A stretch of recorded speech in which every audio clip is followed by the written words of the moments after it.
Assalamualaikum warahmatullahi wabarakatuh. A'udzu billahi minasyaitonir rajim. Bismillahirrahmanirrahim. Alhamdulillah. Alhamdulillahilladzi bi ni'matihi tadal muhtadun wa bi adlihi dhallal dhallun la yus'alu amma yaf'al wa hum yus'alun. أحمده سبحانه عما يقول الظالمون وأشهد أن لا إله إلا الله وحده لا شريك له وسبحان الله رب العرش عما يصفون وأشهد أن محمدا عبده ورسوله وخليله الصادق المأمون اللهم صل وسلم على عبدك ورسولك Muhammadin wa ala alihi wa ashabihi alladhi hum bi ahdihi mustamsikun. Amma ba'du. Qala Allah Ta'ala fil Qur'anil 'azim, a'udzu billahi minasyaitonir rajim, wa ma umiru illa liya'budullaha mukhlishina lahud-din hunafa. Al-ayat sadaqallahul 'azim. Santriwati rahimakumullah. Dalam kesempatan yang baik ini, perkenankanlah kami akan menyambung materi online kami sebagaimana sebelumnya, bahwasanya pernah kami ceritakan ada 3 orang, satu mati di dalam peperangan, kemudian yang kedua dia ahli ilmu, mencari ilmu, mengajar dan membaca Al-Quran. Kemudian yang satu ahli bersedekah, sehingga segala sesuatu selalu dibantu olehnya. Dan ternyata ketiga-tiganya diseret masuk ke neraka karena niatnya yang melenceng, yakni bukan karena Allah. Oleh karena itu kami untuk melengkapi dan menyempurnakan materi sebelumnya, maka izinkanlah kami menerangkan tentang ikhlas. Hadirin santriwati rahimakumullah. Ikhlas merupakan unsur pokok semua perbuatan hati, di mana ia merupakan pusat seluruh ibadah. Sebagaimana firman Allah tadi, wa ma umiru illa liya'budullaha mukhlishina lahud-din hunafa. Yang artinya kurang lebih, padahal mereka tidak disuruh kecuali supaya menyembah Allah dengan memurnikan ketaatan kepadanya dalam menjalankan agama. Al-Bayyinah surat 98 ayat 5. Di dalam firman Allah yang lain, Allah mengatakan ala lillahi dinul khalis. Ingatlah, hanya kepunyaan Allah lah agama yang bersih dari syirik, yakni Az-Zumar surat 39 ayat ke-3. Rasulullah SAW pun juga bersabda, akhlis dinak yakfikal amalul qalil. Ikhlaskanlah amalan agamamu, maka amalan yang sedikit pun akan mencukupimu. Sandiwati rahimakumullah. Beliau pernah ditanya tentang pengertian iman. Maka jawaban beliau adalah, iman adalah ikhlas karena Allah Ta'ala. Disebutkan juga dalam hadis yang lain, Nabi bersabda, la yaqbalullahu minal a'mali illa ma kana khalisan lahu wa btughiya biha wajhuhu. Allah tidak menerima amal-amal melainkan yang dilakukan. Yang pertama secara ikhlas karena Allah, dan yang kedua untuk memperoleh ridhonya. Juga dalam hadis lain disebutkan juga, man ahlasa lillah arba'ina yauman alharallahu yanabi al-hikmatim min qablihi ala lisani. Barang siapa ikhlas melakukan amal perbuatan karena Allah selama 40 hari, maka Allah memperlihatkan beberapa sumber hikmah ilmu yang bermanfaat dari hatinya melalui ucapan-ucapan lisannya. Sandiwati rahimakumullah. Sahabat Abu Dzar juga pernah bertanya kepada baginda Rasulullah SAW tentang pertanyaan beliau tentang ikhlas. Jadi Abu Dzar mengatakan, saya pernah bertanya kepada baginda Rasulullah SAW tentang pengertian ikhlas. Maka beliau menjawab, saya tidak dapat menjawab, hai Abu Dzar, sehingga saya bertanya kepada malaikat dulu. Kata Jibril, yakni malaikat Jibril dimaksud. Kata Jibril pun, akhirnya Rasul tanya kepada malaikat Jibril pun mengatakan, saya juga tidak dapat menjawab, hingga saya bertanya kepada malaikat Mikail dulu. Maka Mikail pun menjawab, saya juga tidak dapat menjawab, hingga saya bertanya kepada Allah Azza wa Jalla. Maka Allah pun berfirman, ikhlas adalah suatu di antara beberapa rahasiaku. Aku hanya menitipkannya. Menitipkan ikhlas itu pada hati seorang di antara hamba-hambaku yang aku kehendaki. Ini pas sekali, yakni dalam Al-Quran surat 15 ayat 39 sampai 42.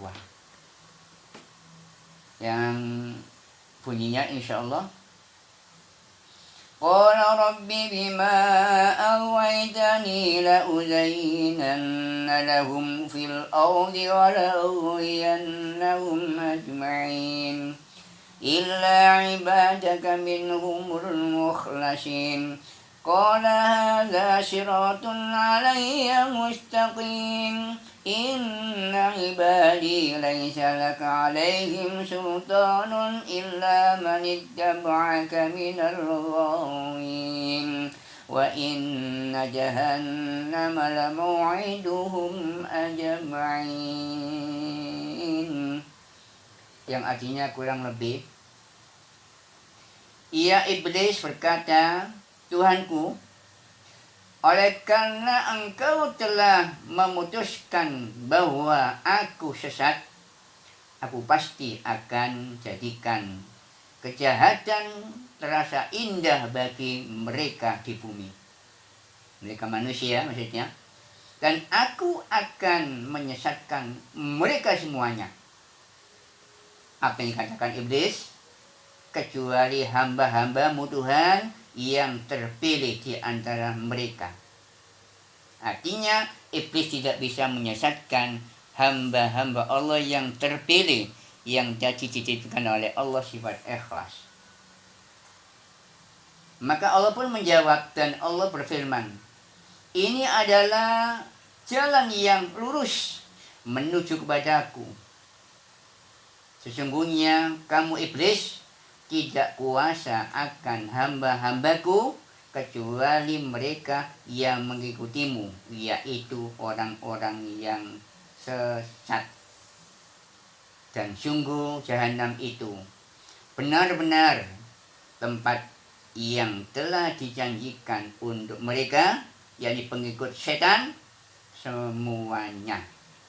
Jahanam itu dan seterusnya.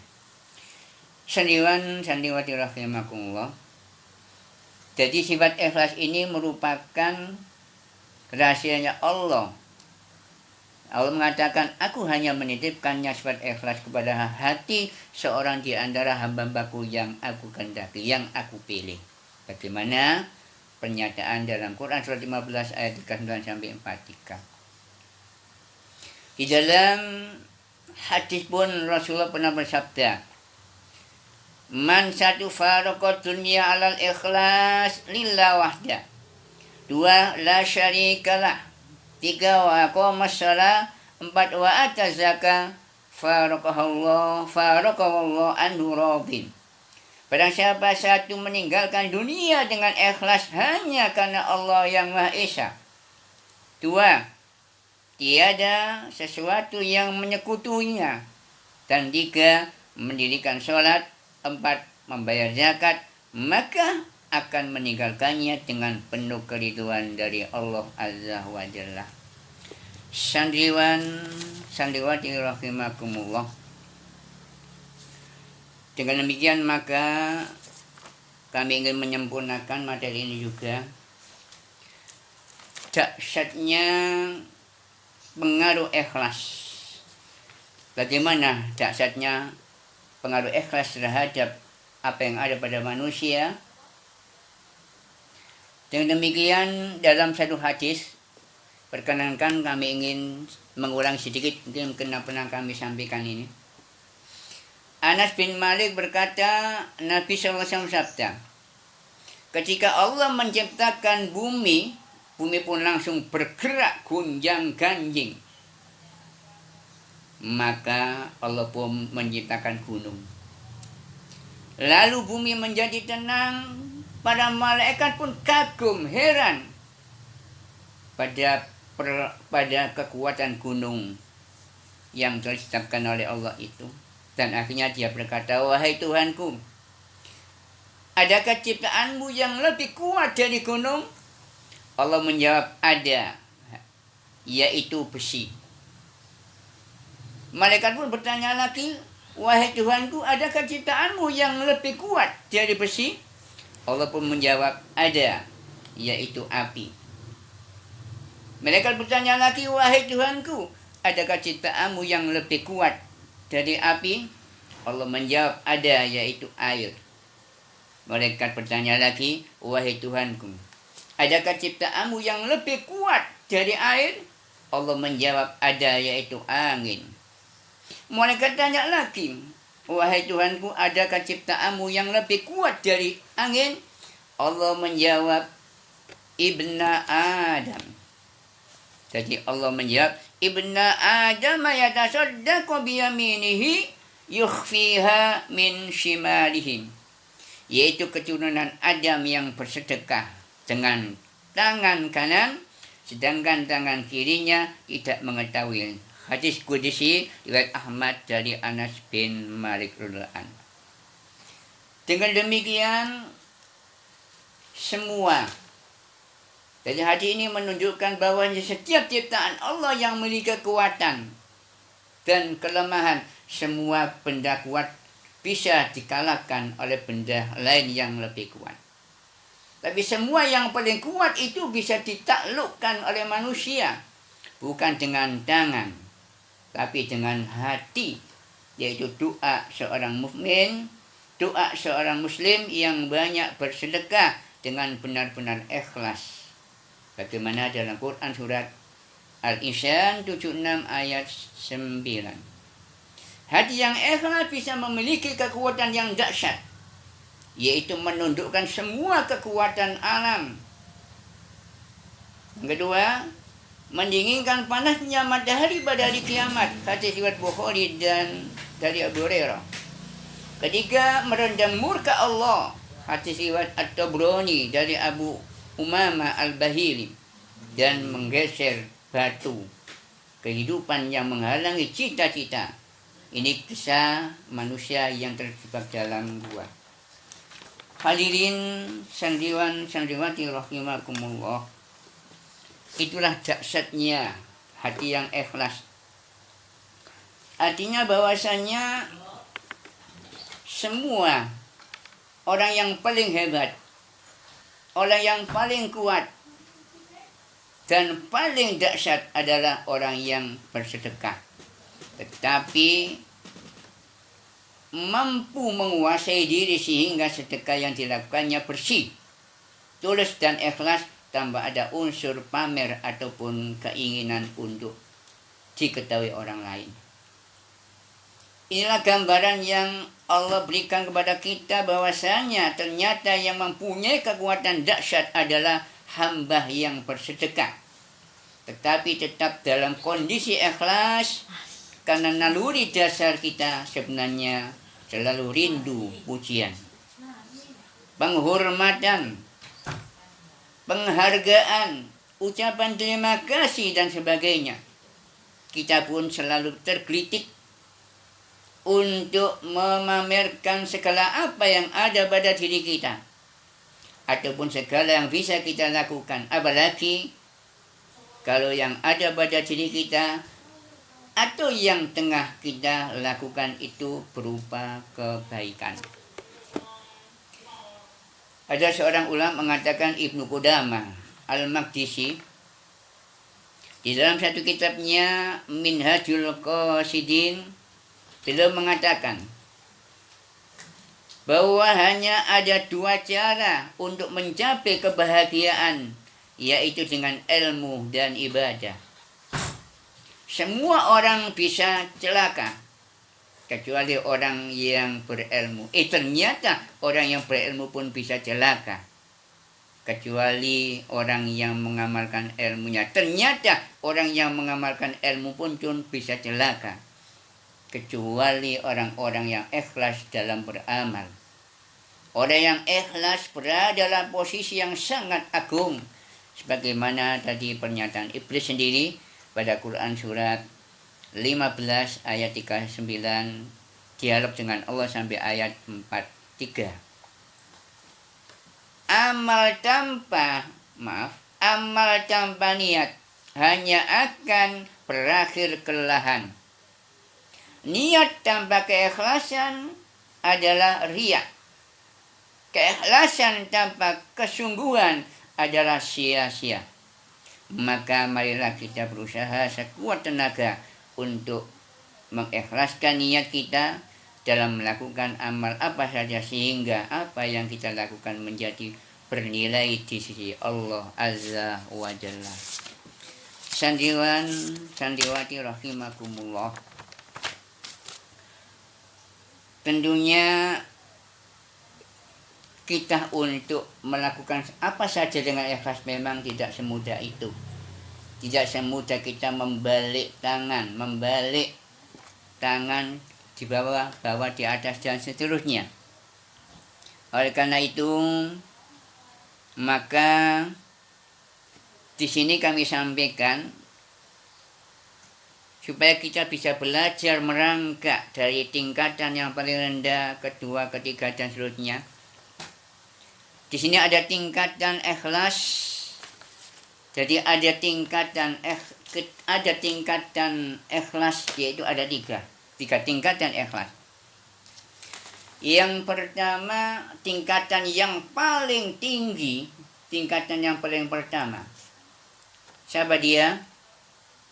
Seorang hamba melakukan taat tanpa mengharap apapun, kecuali hanya beribadah kepada Allah yang Maha Menjaga, yang Maha Esa.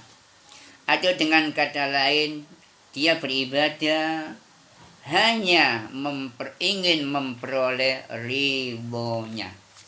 Sekali lagi, dia beribadah hanya ingin memperoleh ridhonya. Bagaimana yang pernah disabdakan oleh baginda Rasulullah Muhammad SAW, la yaqbalullahu minal a'mali illa ma kana khalisan lah. Yang pertama, yang kedua, wa bataghiya biha wajhuhu.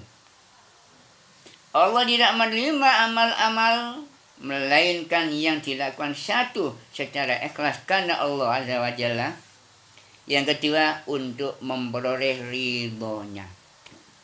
Ini merupakan tingkatan ikhlas yang paling tinggi.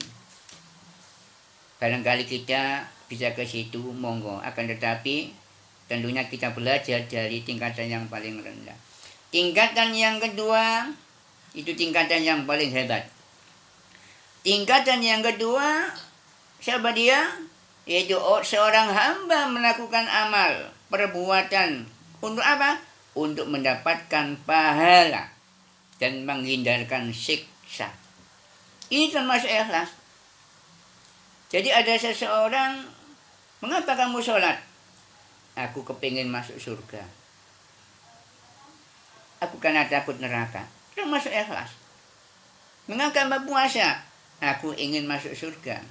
Memang Allah menjanjikan kan dengan puasa Ramadan ada surga namanya pintunya royan. Aku takut pada Allah masuk neraka. Termasuk ikhlas.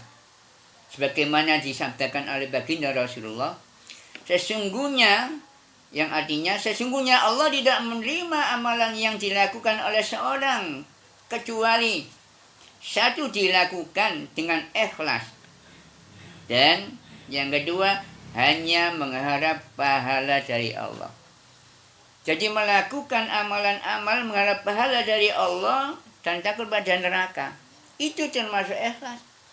Memang kenyataannya Allah banyak memberikan iming-iming, berikan motivasi, kamu melakukan ini akan aku masukkan surga.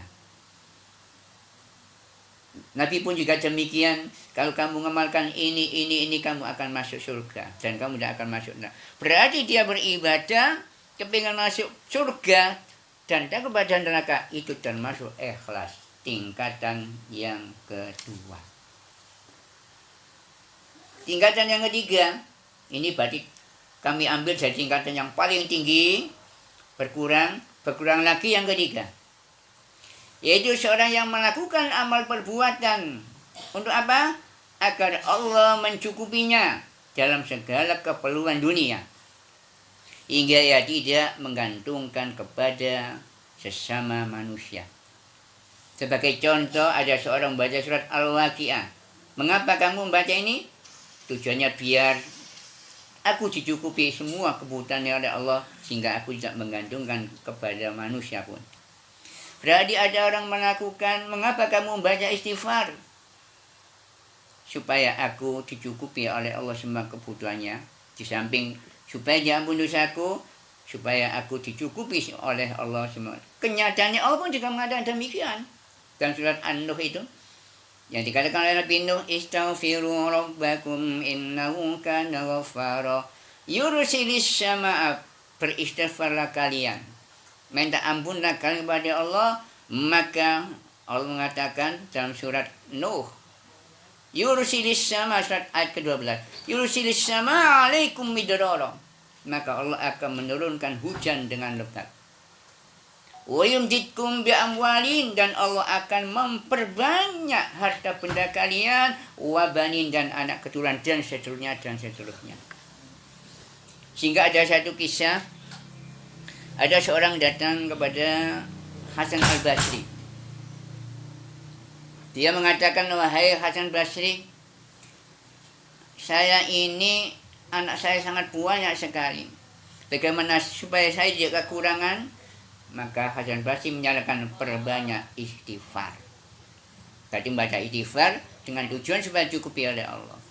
Ada lagi, wahai Hasan Basri, saya sebagai kepala suku, bagaimana ini sudah lama tidak hujan, supaya Allah menurunkan hujan, perbanyak istighfar. Istighfar lagi juga. Dan seterusnya dan seterusnya. Nabi sendiri pun juga mengatakan, man la istighfar ja'alallahu min kulli dzikin makhrajan. Barang siapa yang mengkontinyukan, istimewakan istighfar, maka Allah akan menjadi ja'alallahu min kulli dzikin makhrajan. Kesempitan menjadi kelonggaran, kerepotan menjadi kemudahan. Kemudian Allah wa yarzuqu min haitsu la yahtasib, Allah akan memberikan rezeki yang banyak terduga. Dan demikian, jadi orang mengamalkan sesuatu tujuannya dengan Allah, supaya dicukupi oleh Allah dan sebagainya, akan baca Al-Quran, baca sholat, itu boleh. Urusan dunia boleh, dan itu termasuk ikhlas. Tapi ikhlas tingkat paling rendah. Tentunya kita tidak bisa lepas dari hal ini. Mungkin satu saat kita bisa ketik naik pertama, kadang-kadang turun lagi karena satu hal. Akhirnya kita perlu kecukupan. Akhirnya kita memahami ayat Al-Quran, kita membaca banyak istighfar, membaca surat Al-Waqiah. Bahkan ada seorang pernah datang pada Sayyidina Ali. Dia banyak hutangnya. Supaya dia bisa melunasi hutangnya, akhirnya Sayyidina Ali pun memberi resep. Maukah kamu aku berikan doa dari Rasulullah? Akhirnya dia mengatakan. Akhirnya Sayyidina Ali mengatakan, Nabi pernah mengajari kami, kalau kalian punya banyak hutang supaya bisa lunas, maka berbanyak doa. Allahumma kfini bihalalika an haramik wa aghnini bifadlika amman siwak. Ya Allah, Allahumma kfini, cukupilah kami ya Allah, bihalalika an haramik, dari rezekimu yang halal, bukan dari yang haram. Wa aghnini ya Allah, kayakanlah kami ya Allah. Bifadlika aman sifat dengan anugerahmu, bukan dari yang selainmu ya Allah. Berarti dia memberikan itu, berdoa itu tujuannya bisa menghutangkan urusan dunia. Tapi Nabi mengajarkan pada Sayyidina Ali mengajarkan pada orang tersebut. Akhirnya orang ini semua hutangnya lunas. Hadirin yang berbahagia, walaupun tingkatan yang ketiga ini hanya masalah keduniaan, namun yang melakukannya termasuk masih terhitung orang yang ikhlas. Karena tujuannya pada dasarnya adalah kepada Allah. Sandiwati rahimakumullah. Dengan demikian, supaya lengkap maka kebalikan dari ikhlas. Apa itu? Tak lain adalah riya. Ini gambaran-gambaran tadi kan gambaran-gambaran amalan yang diterima oleh Allah. Bagaimana dengan gambaran amalan-amalan yang meruntuhkan? Jadi perbuatan yang meruntuhkan semua amal, maka kami lengkapi tadi bagian ikhlasnya, maka kebalikan dari ikhlas adalah riya. Jadi ikhlas, lawan dari ikhlas adalah riya. Ada riya, lawannya adalah ikhlas. Apa ikhlas itu? Gampang ngono, pamer. Ya. Jadi dia berbuat bukan karena Allah tapi pamer kepada manusia. Lah, orang tadi dia melakukan apakah istighfar, apa baca sholawat, apa doa, minta kekayaan dunia, tapi arahnya Allah langsung. Tidak ada sedikit pamer kepada manusia, tapi semua arahnya kepada Allah. Makanya termasuk dalam kategori ikhlas. Nah, yang ini sekarang ini, kebalikan ikhlas adalah riya. Atau dengan si lain, pamer. Penyakit riya mempunyai daya rusak yang sangat tinggi terhadap amal. Amalan orang-orang riya menjadi tidak berharga. Sebesar apapun amalan ia lakukan, Allah sudah menegaskan tidak akan menerima amalan-amalan orang yang terselip riya di dalam hatinya. Dalam sebuah hadis qudsi, Allah menyatakan yang artinya kurang lebih, aku tidak perlu kepada suatu apapun, apalagi seseorang yang menyekutukanku, maka aku tinggalkan ia dengan sekutunya. Dalam beraktivitas dan berkesinggungan dengan orang lain,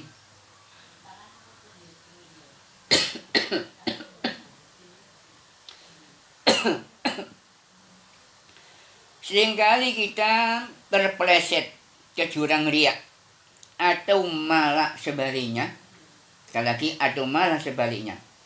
Gara-gara takut riya, kita menjadi ragu dan meninggalkan amal yang sebenarnya tergolong ibadah.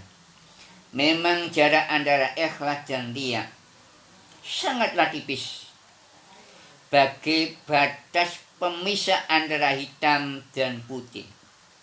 Riya yang merupakan salah satu bentuk kesyirikan, amal yang sangat tersembunyi ini, sebagaimana dijelaskan oleh sebuah hadis yang diriwayatkan oleh Imam Ahmad, bahwa Rasulullah SAW bersabda, Ayuhan nas, ittaqu hadza syirka, fa innahu akhfa min zabibin namli. Faqala lahu man sya'allah ayyakula wa kaifa nattaqihi wa huwa akhfa min zabibin namli ya Rasulullah. Qala qulu Allahumma inna na'udzu bika min an nusyrika bika syai'an na'lamu wa nastaghfiruka lima la na'lamu. Saya ulangi. Allahumma inna na'udzu bika min an nusyrika bika syai'an na'lamu Wa nastaghfiruka lima la na'lamu. Wahai sekalian manusia, berhati-hatilah kalian dari syirik ini, karena sesungguhnya ini syirik bukan syirik nyembah Allah, tidak, tapi beramal bukan karena Allah, termasuk syirik. Karena sesungguhnya ia lebih tersembunyi dari suara tapak kaki semut. Sekali lagi, lebih tersembunyi dari suara tapak kaki semut. Kemudian seseorang bertanya kepada beliau, bagaimana kita berlindung darinya jika ia lebih tersembunyi dari suara tapak kaki semut, ya Rasulullah? Rasulullah pun menjawab, ucapkanlah doa, ya Allah atau Allahumma inna na'udzubika min an nusyrika bika syai'an na'lamu wa nastaghfiruka lima la na'lamu. Yang artinya, ya Allah, sesungguhnya kami berlindung kepadamu dari perbuatan syirik yang kami ketahui, dan kami memohon ampun dari syirik yang tidak kami ketahui. Hadis riwayat Ahmad. Sandiwati rahimahullah. Itulah gambaran amalan-amalan yang riak bukan karena Allah. Seperti itulah tipisnya antara hitam dan putih. Di gambar Nabi seperti suara tapak semut pada malam hari. Imam Al-Junaid pernah berkata, al-ikhlas 1, sirrun bainallah wa bainal abdi. 2, la ya'lamuhu malakun fayaktubu. Yang ketiga, wala syaitonun fayufsidu. Ikhlas adalah satu rahasia antara Allah dan hambanya. Malaikat tidak mengetahuinya sehingga dia bisa mencatatnya. Jadi malaikat itu wilayahnya mencatat apa yang ada. Zahiran tok. Secara batin, ikhlas atau tidak, malaikat tidak punya wilayah. Makanya kita yang sebelumnya kami sampaikan, semua dicatat oleh malaikat, ternyata di hadapan Allah didustakan semua. Jadi malaikat hanya mencatat yang tampak aja, sedangkan hati tidak bisa. Yang ketiga, setan juga tidak mengetahuinya, sehingga dia tidak bisa merusaknya. Hadirin sandiwati rahimahullah, agar dapat memahami hakikat keikhlasan, mari sejenak kita sampaikan satu kisah teladan dari seorang tabi'in, yaitu Zainul Abidin bin Ali bin Hasan bin Ali bin Abi Thalib, kamen cicitnya Sidina Ali atau cicitnya Rasulullah. Zainal Abidin. Selama puluhan tahun Zainal Abidin ini dengan para fakir di daerahnya. Para fakir di daerah itu mendapat makanan di depan pintu. Tentunya pintu rumah.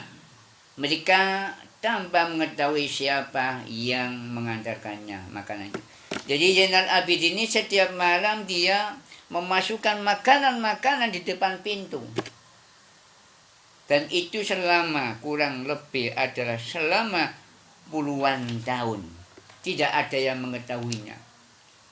Fenomena yang mengundang tanda tanya itu baru terungkap pada hari beliau wafat. Pada hari itu pula fakir merasa kehilangan. Loh, biasanya tiap malam ada makanan, tapi sekarang kok tidak ada. Ternyata yang namanya Zainal Abidin telah meninggal, sehingga diketahui bahwa ternyata itu perbuatannya beliau. Karena kiriman makanan itu berhenti, akhirnya mereka mengetahui bahwa yang selama ini memberikan mereka makan tidak ada lain adalah Zainal Abidin, cicit Rasulullah. Dan kalau mereka akan memandikan mayatnya, jadi para sahabat ketika memandikan mayatnya, sahabat-sahabat Zainal Abidin, mereka menemukan warna hitam di bagian punggungnya. Mereka menyadari bahwa warna hitam itu adalah bekas membawa makanan di pundaknya. Jadi pundaknya ini ada bekas hitam. Karena seringnya dia bopong sendiri, mengangkat sendiri di pundaknya, sehingga membekas hitam untuk diantarkan ke rumah-rumah orang fakir miskin selama puluhan tahun. Para ulama benar-benar pendapat bahwa amalan kebajikan boleh diperlihatkan dengan terang-terangan, gamblang-gamblangan, dengan syarat itu dilakukan sebagai contoh, berikan teladan bagi murid-muridnya. Ada orang lain yang memang perlu mengetahuinya, dengan harapan dia memberikan motivasi, memberikan contoh kepada orang lain. Boleh-boleh aja. Itu perbuatan sunnah. Ibadah-ibadah wajib sendiri memang harus diperlihatkan. Seperti sholat wajib, zakat, jihad, haji, dan sebagainya. Untuk apa? Karena jika tidak demikian, niscaya syiar-syiar Islam akan hilang. Dengan demikian wajib ditambahkan. Namun kita harus tetap menjaga hati agar semuanya dilakukan atas dasar ikhlas karena Allah, sesuai dengan perintahnya dan sunnah Rasulnya. Ibadah yang lebih baik dilakukan tanpa terlihat orang lain adalah ibadah-ibadah sunnah, bagaimana yang dilakukan oleh Zainal Abidin tadi. Namun tidak berarti tidak boleh untuk memberikannya, boleh-boleh saja. Jadi nak ibadah sunnah dirahasiakan itu lebih baik, tapi ditampakkan pun juga baik. Tapi hitung-hitung lebih baik dirahasiakan. Nak wajib lebih baik ditampakkan. Sekali lagi, ibadah-ibadah sunnah yang terbaik adalah tidak diperlihatkan. Namun bukan berarti tidak boleh memperlihatkannya kepada orang lain dengan tujuan satu, mungkin memberikan pengajaran, atau memberikan anjuran, atau memberikan motivasi, dan seterusnya. Mari kita berlindung pada Allah dari penyakit ini, sehingga apa yang kita lakukan tidak menjadi sia-sia di hadapannya. Hadirin sandiwan sandiwati rahimakumullah. Inilah di antara kesempurnaan ataupun kelengkapan dari materi sebelumnya, gambaran yang kemarin kami gambarkan orang-orang yang melakukan amal karena niatnya yang melenceng semua dimasukkan ke neraka. Sehingga kami sampaikan juga amalan-amalan yang ikhlas sekaligus amalan-amalan yang riya yang mengantarkan pelakunya masuk neraka juga. Kiranya cukup sampai di sini. Mudah-mudahan apa yang kami sampaikan ini menjadikan keterangan yang barokah dan manfaat, baik khususnya untuk kami sendiri dan untuk kita sekalian. Sekali lagi, kalau itu ada kebenaran dan lain semata-mata itu datangnya dari Allah semua, tetapi ada kekurangan, ada kurang pas dan sebagainya, itu karena kelemahan kami sendiri. Sekali lagi kami maaf yang besarnya. Jadi terima kasih atas semua perhatian dan mohon maaf atas semua kekurangan. Kita tutup subhanakallahumma wa bihamdika asyhadu an la ilaha illa anta astaghfiruka wa atubu ilaik. Subhana rabbika rabbil izzati amma yasifun. Wassalamun alal mursalin walhamdulillahi rabbil alamin. Wassalamualaikum warahmatullahi wabarakatuh.